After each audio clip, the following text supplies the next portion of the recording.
Welcome to one more session of the Revolving Perspective. First of all, a very happy afternoon, good morning, good night, wherever you are in whichever part of the world. We bring to you one more success story, one more person to learn from, one more story to emulate from, one more narrative to look at life from a different perspective. And that's what this Revolving Perspective is all about. Today we are going to talk to a doctor, a PhD in psychology, okay, from Bangalore, India. Now, not a lot to say about her, but if I just give you some insights of what she does, she started her career with a very noble cause, and today she is into many things. Okay, I think I will not do justice if I try to explain you everything here. It will be good that we bring the doctor on the screen here, and then we hear it out from her. So, Doctor, very welcome to the Revolving Perspective here, and a very good morning to you. Hi, GC. Thank you. Thank you so much for having me with you. Thank you, Doctor. So, Doctor, before I even start with my questions here, if I can just ask you in one short paragraph, if you will have to really narrate your life story for the audiences here, what it would be? Narrate my life story? Yeah, in one short paragraph. I'm not going to give you a lot of time on this. Life story. Young girl married very early in life, found her footing later, found her cause with children with special needs, and then went on to develop something that could be applicable to children, students, as well as youth world over. That's great. So you're good with your words. That's very clear right in the beginning. So, ladies and gentlemen, this lady who is in front of you, she is doing a fantastic job right now with using Vedas into the field of psychology. And you know, when I was interacting with her yesterday, I got to understand that one belief which she has: chemistry is same in all languages, in all countries. Physics is same in all languages. 2 + 2 = 4 in US also, Europe also, and India also. Why psychology can't be that way? Correct, doctor? That's what actually Yes. fueled the entrepreneur in you to bring out something new for the world. Yes, absolutely. Okay, so coming back to this, doctor, tell us one thing. You know where this all started from, your entrepreneurship journey, and especially into this particular field. My entrepreneurship journey started much later, but I used to work with children with special needs about 22 years ago and doing assessments with them. So at that point of time, I live in Bangalore, and at that point of time, there was not much information for us to understand children with special needs. And we were using foreign-based tests. We didn't have anything Indian at that point of time. So in that scenario, any test that you buy today, psychometric test, psychological test I'm talking about, it has to be standardized on the local population. So though this was done, it was very poor adaptations, and which gave us a lot of problems as administrators for us to understand what the questions were meaning. And like all of us know, children with special needs in India don't have much of educational opportunities or career opportunities. And when we were unfairly categorizing them as being special needs, as being learning disabled, dyslexic, and so on and so forth, I felt that there was a huge injustice that I was doing as a collective professional that I'm talking about, that we were doing for these children when we were not able to give them the right kind of tests and assess them correctly. So the problem was with us, not with the children. So that led me onto a journey to try and do something that was global, that could be used by people, used by administrators, as well as students, children, youth worldwide. And that would not be discriminated as being applicable only to one country, not to another, only to one demographic, and not to another. And that has led me here today. I was unable to find anything from the Western psychological perspective that I could use, because information 20 years ago was not as widely available as it is today. So, and when I started looking at, the elementary principles that I could use and which is prevalent across the world, the only thing that came to my mind was the Panchmahabhutas, the five primordial element, aspect. when I started looking into it, when I started studying it and reading it, it was like a whole new world opened up for me, a whole new universe opened up for me. And that's how I came onto this journey, did my PhD in this subject. And here I am today in front of you. Quite a rich journey, Doctor, that you have traveled. Yes, very rich journey, and I'm really grateful to God for that. So in a way, if I may say, the need is the mother of innovation. So that is what have actually happened with you, because you... Absolutely. And it's also, I can see that I have been pushed into this path through various circumstances in my life. So those pushes were good, correct? So every entrepreneur need that sort of a push, which can really put him into his best domain, correct? Yes, absolutely. So tell me, Doctor, you started with a very noble cause with, helping the children who are in special needs, and, for them to become a torchbearer, for a guide, a mentor for them. And now you are catering to the to vast level of people around you, okay, right from corporates to colleges to everywhere. So, how have this journey been from, means coming out from that innovation which you did using the Vedas and Panchmahabhutas to be used in the domain of psychology, and then building something for, the grown-ups, the real matured grown-ups of so-called matured grown-ups of the world. So how have that been, the transition? So I don't think it's been a transition, it's been a progression, if I can call it that. Okay. Because when I set out to develop the tests for the children with special needs, for us to understand anybody who is different from the so-called normal that we talk about, you have to first map out what the normal, the so-called normal aspect is. Correct? So without understanding what the straight and narrow, what the, so again, for lack of a better word, the behavior is, or the normal personality types are, it's very difficult for us to understand and do anything extra for the children or people who are not in mainstream. I think mainstream would be a better word rather than normal. So to understand the mainstream has taken a long time. Okay. Because when you look at the Panchmahabhuta theory, it is from the Indian philosophical perspective. So you have the Vedas, the Upanishads, Bhagavad Gita, and Bhagavad Gita is considered to be the foremost text on psychology world over, not just in India. So such books, as well as Ayurveda, yoga, Patanjali Yoga Sutras talk about manas and its modifications. And so on, and Sankhya philosophy. So entire Ayurveda and yoga is built upon Sankhya philosophy. So when you look at all these things, to import these knowledge systems into English, first of all, and then again into the domain of psychology has been a huge challenge. So once I have been able to do that and then understand what this mainstream people's, personality, behavior, understanding is, only then will I be able to do something to understand where the special needs students are, and then see where we can plug in the gaps to help them, to support them. Understood. So having that, I did, start a kind of a research study to identify and to work with students with special needs about 12-15 years ago. We collaborated with Anna University in Chennai, and we were trying to build a TMI a machine and stuff like that. But unfortunately, these kind of things require a lot of funding. We ran out of funding, and we had to abandon that project. But it was very promising because we were giving them interventions with some Ayurvedic medicines like Brahmi and so on. And then there was also yoga. Yoga has a lot of asanas which are specific for children with mental difficulties, if I can call it that. Correct. So there's very specific asanas and pranayama, which when performed, helps people to overcome those difficulties. So we were experimenting with them a lot, multimodal experimentations, multimodal therapy and experimentations we did. And unfortunately, we ran out of funding and we had to abandon that project. But that's something that's very close to my heart. And I do plan to go back to it at one point of time in my life. So quite a good lesson coming out from this, Doctor. If I have to take it for my entrepreneur friends who are listening out to this particular thing, you may have a very good product, you may have a very good service, but at the end of the day, the basics do matter in business, correct? Like the finances, the reach out to the prospective customers and other things.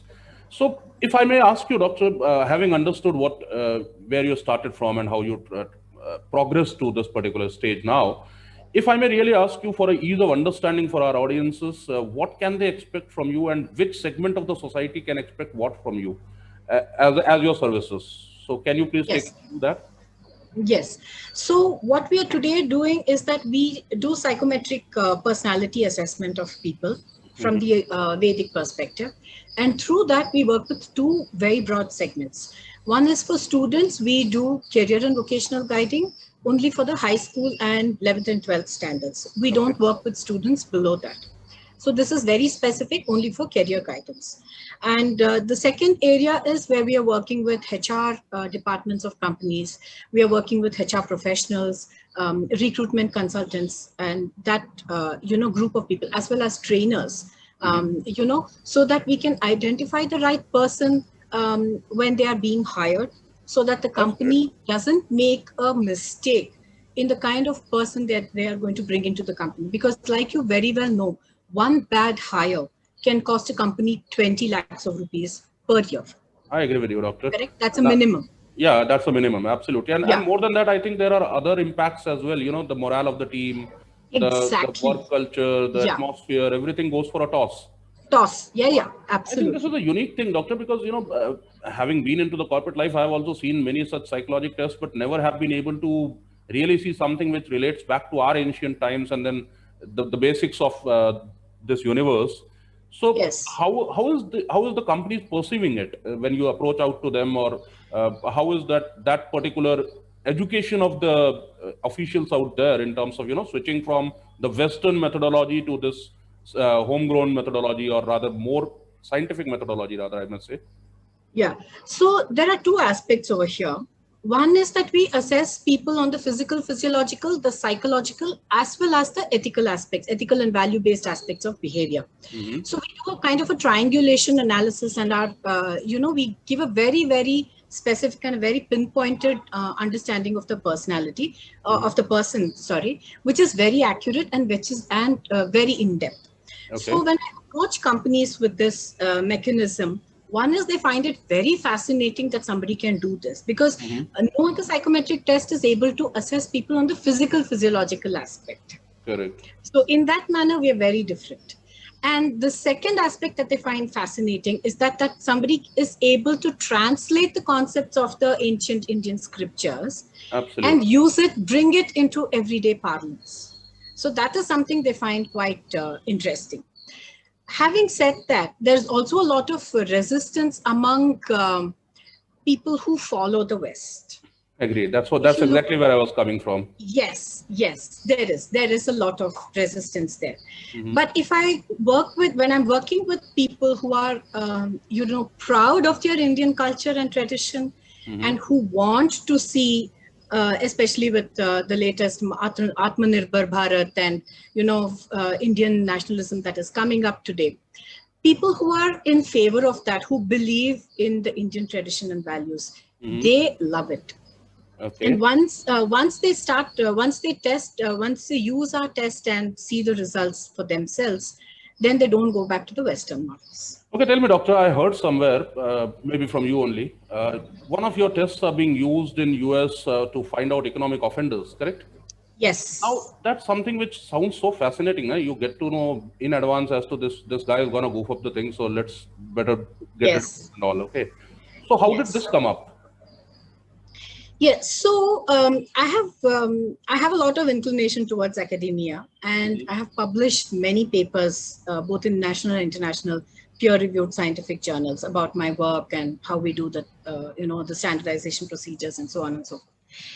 So these tests being, something from the Triguna Tridosha perspective is very unique, and there is a lot of interest abroad about the Triguna perspective, very Mhm. much interest. So there are lots of, because of the academic background that I have, a strong academic background, as well as the publications that I have put out there. So this is being read by lots of universities worldwide. And this is a business university in business school university in US, Mhm. and one of their professors there got very interested, because he's working in the area of fraud and business frauds, and understanding the kind of personalities who are more who have a more propensity towards committing fraud. So that has been his area of specialization for decades now.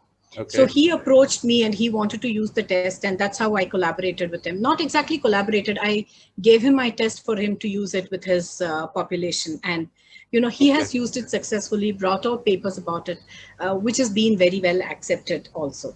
That's so great. He says that this is one of the only tests in the world that is used to identify people who have a propensity for financial fraud before they commit the fraud. So something was crossing my mind, not to create a controversy out here, but I think I should be recommending your test to Election Commission of India.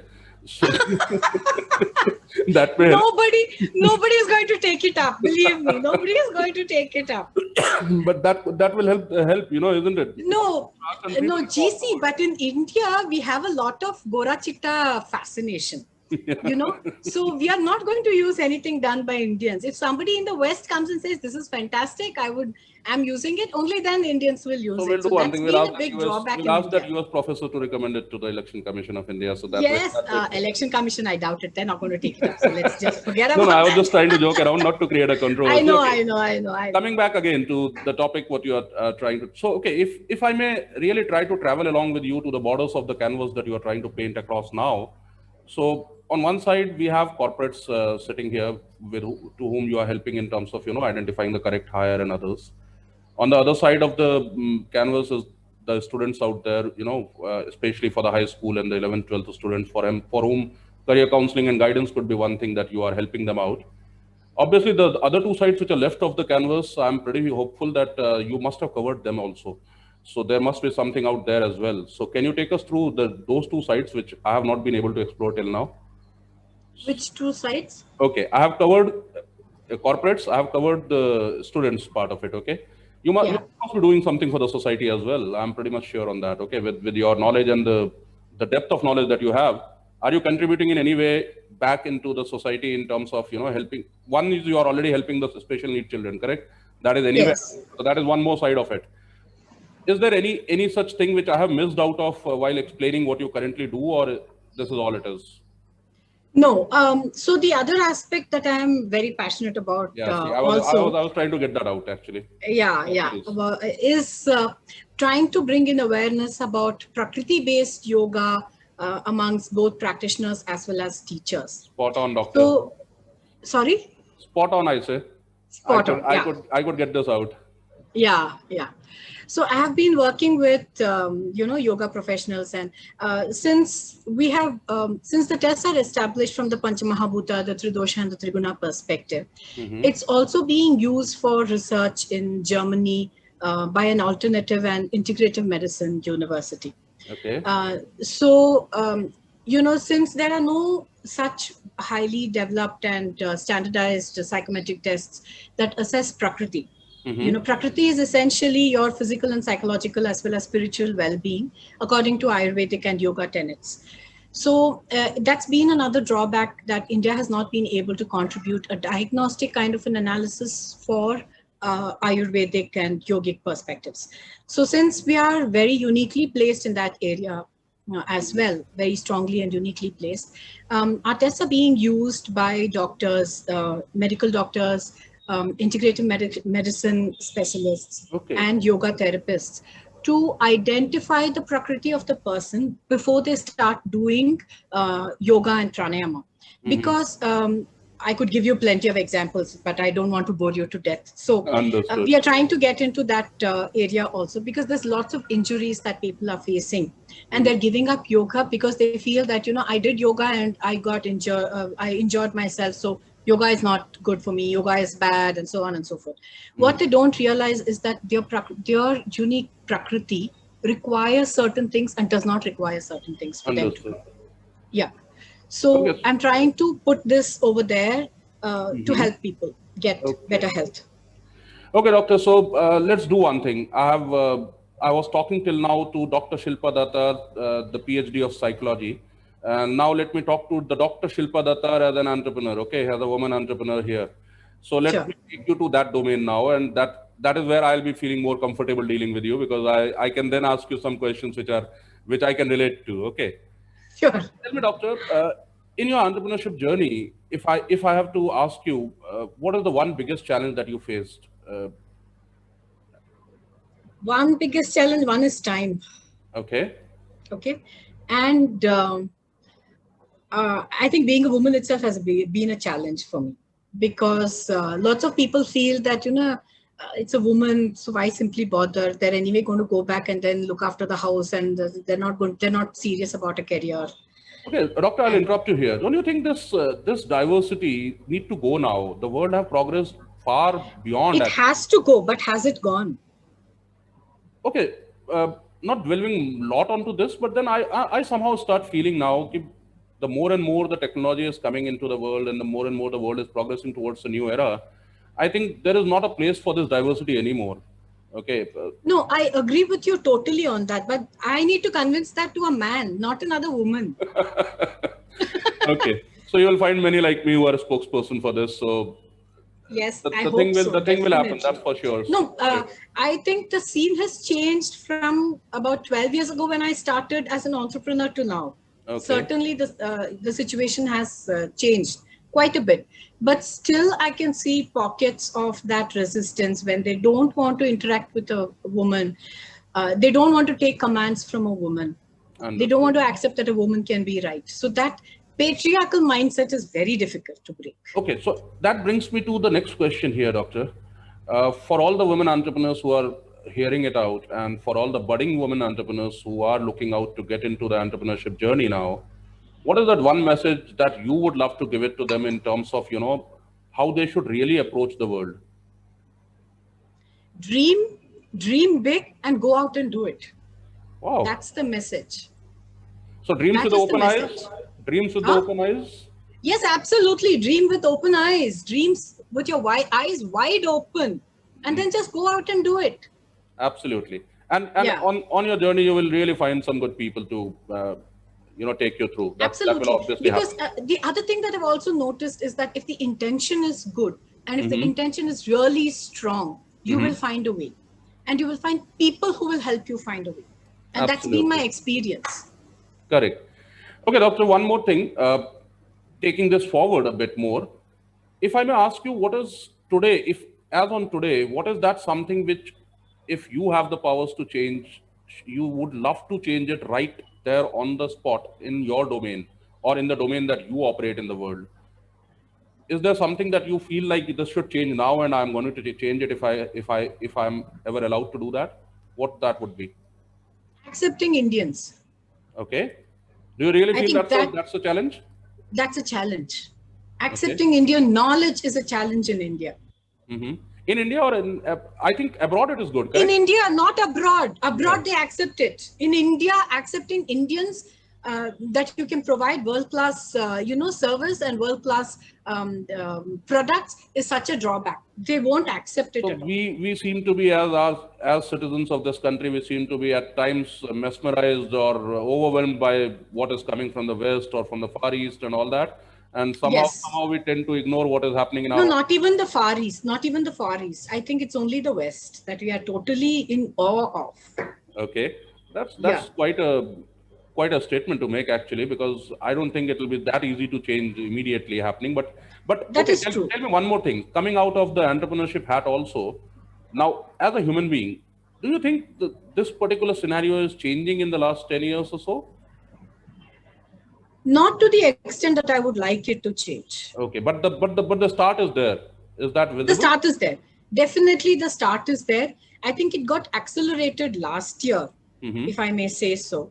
And Okay. today, after the lockdown and everything, there's a new Josh, if I can call it that people want to develop something Indian that is world class. Okay. And they want to support something Indian that is world class. But there's Absolutely. definitely an interest to do something for Indian businesses that I can see definitely. More so in the last year. Okay, so you gave me a tip for the next question actually. See, almost across the universe, the entrepreneurs have suffered last year. Okay, in Yes. almost every country. What is that thing which have changed for you in the last year? And like for me, if I may tell you, for me, uh, the more and more the technology came in, the more and more the distances, the boundaries got eliminated, the more and more my reach out increased with people. I was able to reach out to more and more people across. So is it something that have changed in your business, or it is still Yes. in the process of changing or something like that? Yes. No, I do agree that COVID, decimated populations, Hmm. and it's still doing that this year also, both last year and this year. It has wiped out livelihoods of people across the globe, lots of people across the globe. Correct. At the same time, it has also been a great leveler, I agree with you. you know. So it has opened up so many doors for people.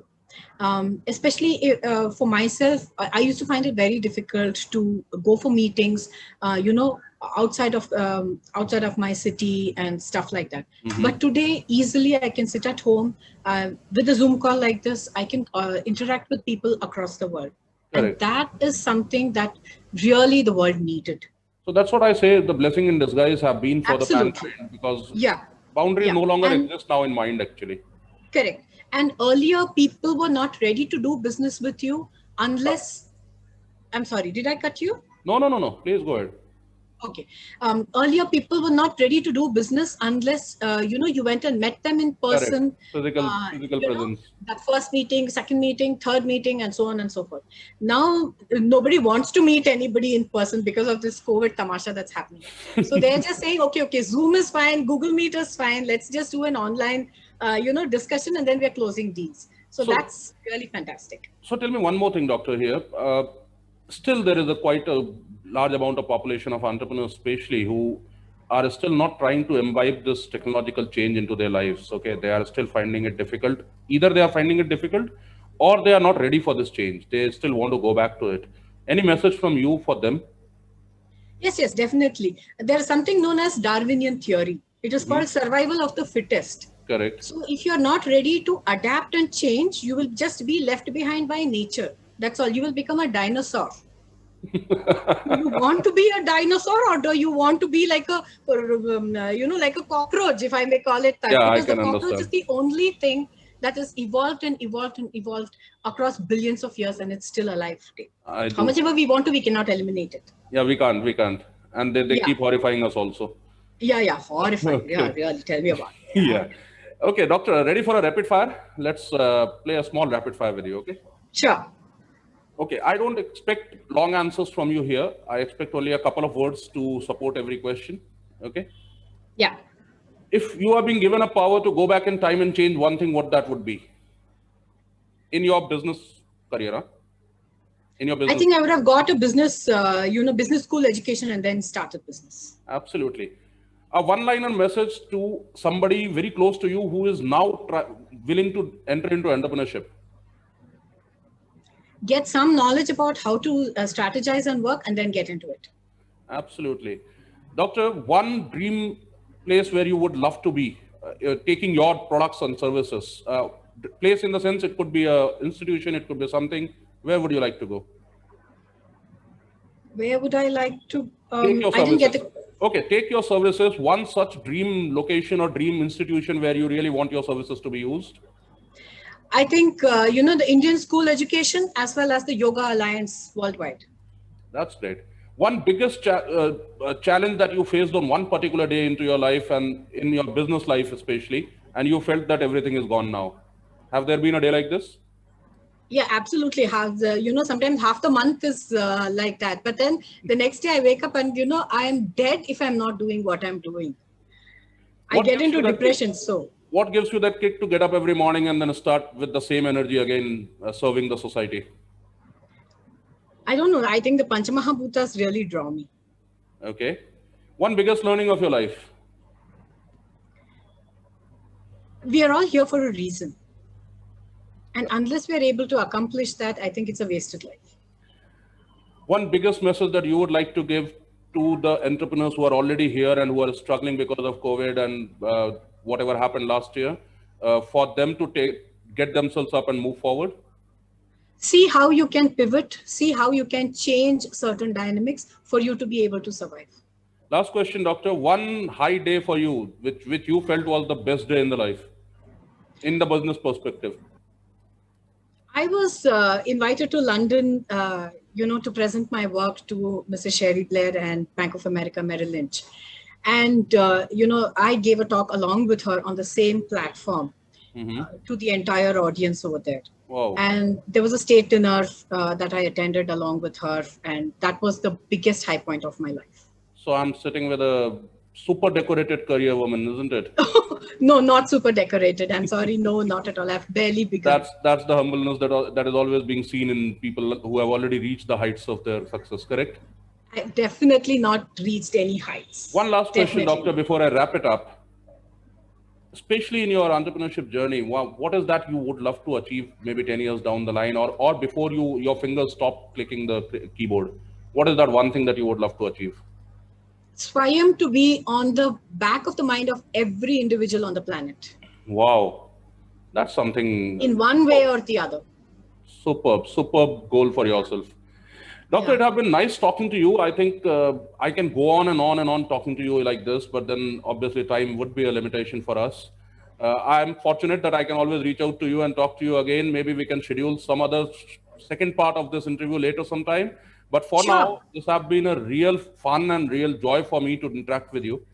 And yes, I'm very hopeful all our viewers who are going to view it, for them it is going to be something that they learn a lot and they try to emulate a lot from here. One last message, Doctor, if you have to really give in one-liner to the audiences out here, which I can use as a punchline given by Dr. Shilpa Datar. Dream, and learn how to achieve your dreams, because we can achieve our dreams. Fantastic, Doctor. Thank you very much for being with us. It was lovely. Thank you, GC. And it's been a pleasure to be with you. Thank you for all the thought-provoking questions. Thank you. Love that you love the questions. Thank you very much, ma'am. Bye-bye. Thank you, GC. Bye-bye. See you. Thank you.